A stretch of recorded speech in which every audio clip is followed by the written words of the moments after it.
सरदार धाम द्वारा आयोजित onyx GPBS 2025 देश का एक्सपोનું આયોજન આગામી તારીખ 9, 10, 11, 12 જાન્યુઆરી દરમિયાન હેલિપેડ એક્ઝિબિશન સેન્ટર ખાતે થઈ રહ્યું છે, જેનો ઉદ્દેશ અમદાવાદ અને ગાંધીનગર સહિત સમગ્ર ગુજરાતના વેપાર ઉદ્યોગ જગતને વૈશ્વિક સ્તરે પહોંચાડવાનો અને તેમને આંતરરાષ્ટ્રીય કક્ષાએ યોગ્ય પ્લેટફોર્મ પૂરું પાડવાનો છે।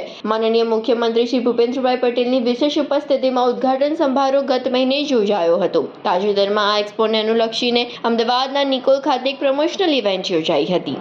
આ પ્રમોશનલ ઇવેન્ટમાં GPBSના અગ્રણીઓ ઉપસ્થિત રહ્યા હતા। સરદાર ધામ વતી અત્રે અમે એક GPBSની ટીમ તરીકે અમે ઉપસ્થિત છીએ, ત્યારે હું તમને Govindbhai Bharmora, president GPBS 2025, event partner Jitubhai અને સહયોગી જીતુભાઈના સુભાષભાઈ, એક સેવક તરીકે સરદાર ધામના નટુભાઈ પટેલ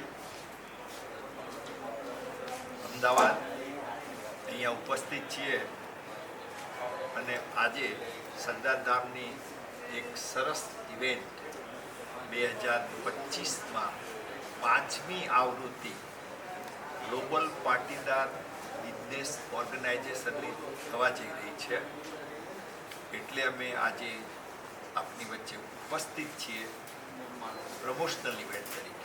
એક્સપોનો મુખ્ય પર્પઝ શું છે અને આવનારા સમયમાં શું ફાયદો છે વેપારીથી અને તમામ વર્ગથી? આજે યુવકોને એક રાહ ચીંધવા માટે આપણે જાણીએ છીએ કે ઘણા બધા પ્રશ્નો યુવકોના મનમાં છે, એમને સારું ભણેલા છે। એક સરદાર ધામમાં એક અમે જે સ્કિલ ડેવલપમેન્ટ સેન્ટર ચલાવવાનું ચાલુ કર્યું છે, જે ગઈ સાલથી, એ સ્કિલ જ્યારે લઈને બહાર નીકળે છે, એક તો અમારે સરદાર ધામ વતી જે બધા કોમ્પિટિટિવ એક્ઝામિનેશનમાં ભાગ લઈને ગવર્મેન્ટના વિવિધ ડિપાર્ટમેન્ટમાં લગભગ 4,000 યુવક અને યુવતીઓ જોડાયા છે। એ પછી અમારે સ્કિલ ડેવલપમેન્ટ સેન્ટરમાં જે તૈયાર થાય છે એમાંથી પણ 2 વર્ગ છે। એક વર્ગ છે કે જેને કાંઈક એન્ટરપ્રિનરશિપ કરવી છે અને કોઈકને સારા કોર્પોરેટમાં જોડાવવું છે।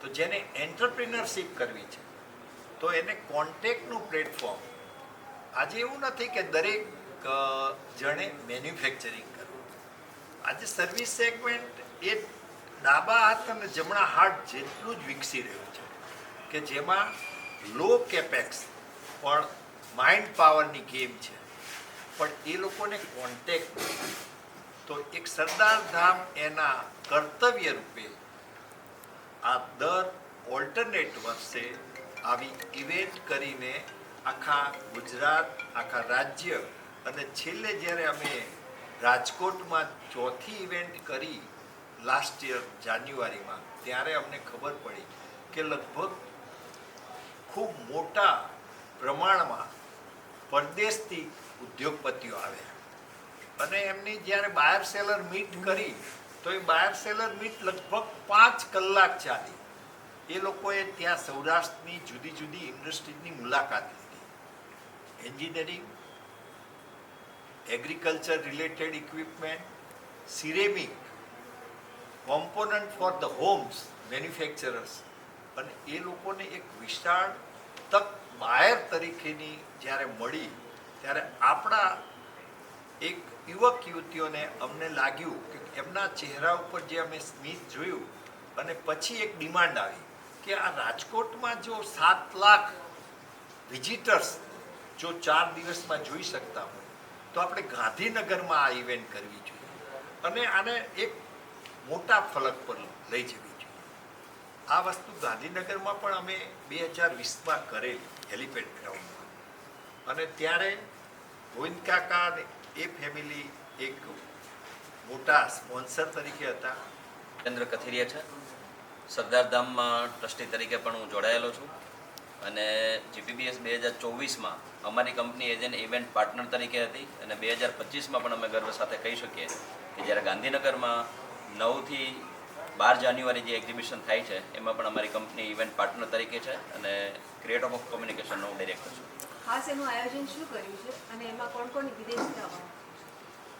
આયોજનની વાત કરીએ તો જીપીબીએસની અંદર દરેક ઇન્ડસ્ટ્રીઝ વાઇઝ અમે અલગ અલગ પેવેલિયન બનાવીએ છીએ. એગ્રીકલ્ચર, એન્જિનિયરિંગ, સ્ટાર્ટઅપ, ફૂડ, એવી રીતે દરેક ઇન્ડસ્ટ્રીઝ વાઇઝ અલગ અલગ પેવેલિયન હોય છે. એ પેવેલિયનની અંદર જે પણ ઇન્ડસ્ટ્રીઝ પાર્ટિસિપેશન કરવા માગતી હોય તો એમના સ્ટોલ છે એ પર્ટિક્યુલર પેવેલિયનની અંદર એમના સ્ટોલ હોય છે. આમનું પ્રમોશન છે દેશ અને વિદેશમાં. જીપીબીએસ 2024માં પણ અમે લગભગ 40થી પણ વધારે કન્ટ્રીઝમાંથી ઇન્ટરનેશનલ બાયર્સને વિઝિટ કરાવેલી હતી. આ વર્ષે પણ દેશના દરેક સ્ટેટની અંદર અને ઘણા બધા કન્ટ્રીઝની અંદર પ્રમોશન ચાલી રહ્યું છે, જેથી કરીને B2C ગુજરાતના તો ઘણા બધા વિઝિટર્સ આવે અને ઇન્ડસ્ટ્રીયલિસ્ટને ફાયદો થાય, પણ સાથે સાથે B2Bને પણ અમે એટલું જ પ્રોત્સાહન આપી અને સારામાં સારા વિઝિટર્સ મુલાકાત લે અને બિઝનેસમાં વધારેમાં વધારે એક્ઝિબિટર્સને ફાયદો થાય એના માટેના અમારા પ્લાનિંગ હોય છે. ભાઈ વરમોરા, મારું પોતાની બિઝનેસ ફર્મ છે સરનાટ ગ્રુપ. સરદારધામમાં ટ્રસ્ટી તરીકે સરદારધામની રચના થઈ એ વખતથી આજ સુધી ટ્રસ્ટી તરીકે સેવા આપી રહ્યો છું અને 2025ની ઇવેન્ટના અધ્યક્ષ સ્થાને મારી નિમણૂક આપવામાં આવી છે. અને આપનો જે કંઈ પ્રશ્ન આ વખતે કેટલા લોકો એક્સપેક્ટેશન છે અને રાજ્ય સરકાર પાસેથી તમારી શું અપેક્ષા છે? આ વખતનું આયોજન એવું છે કે 2024માં આપણે રાજકોટનું જે રિઝલ્ટ મળ્યું અને લોકોનો જે પ્રતિસાદ મળ્યો, કલ્પનાતીત લોકોએ વિઝિટ કરી હતી. અમારું ટાર્ગેટ હતો 5 લાખ લોકો વિઝિટ કરશે, એના બદલે 7 લાખ લોકોએ વિઝિટ કરી અને નિયર અબાઉટ 35થી 40 દેશના ઉદ્યોગપતિઓ વિઝિટર આવ્યા હતા. એમાંથી ભારત સરકારે આપણને સહયોગ પણ કર્યો હતો. એક સરકારની એક યોજના હોય છે કે સરકારમાં આવા બહારના ઉદ્યોગપતિઓ આવે અને આપણા ઉદ્યોગને પ્રોત્સાહન મળે, બાયરો મળે અને એના થકે આપણો ઉદ્યોગ પ્રોત્સાહિત થાય અને ઉદ્યોગને બળ મળે એવા હેતુથી સરકાર પણ આવા કાર્યો કરતી હોય છે. એમાં અન્વયે રાજકોટમાં 40 દેશના વિઝિટરો આવેલા અને એ જ રીતે એ જ પ્રકારે આવતી ઇવેન્ટમાં પણ અમે વધુમાં વધુ લોકો જોડાય, બહારથી પણ આવી શકે. બહારના આ વખતે અમે ઇવેન્ટ પાર્ટનરની મારી મહેનત છે કે બહારના લોકો આમાં એક્ઝિબિટર થાય અને એક ગ્લોબલ લેવલનું આપણે એક્ઝિબિશન કરી શકીએ એવા પ્રયાસો ચાલુ છે. તો એવા વિઝિટરો આવે તો એક ગ્લોબલ લેવલનું પણ આપણને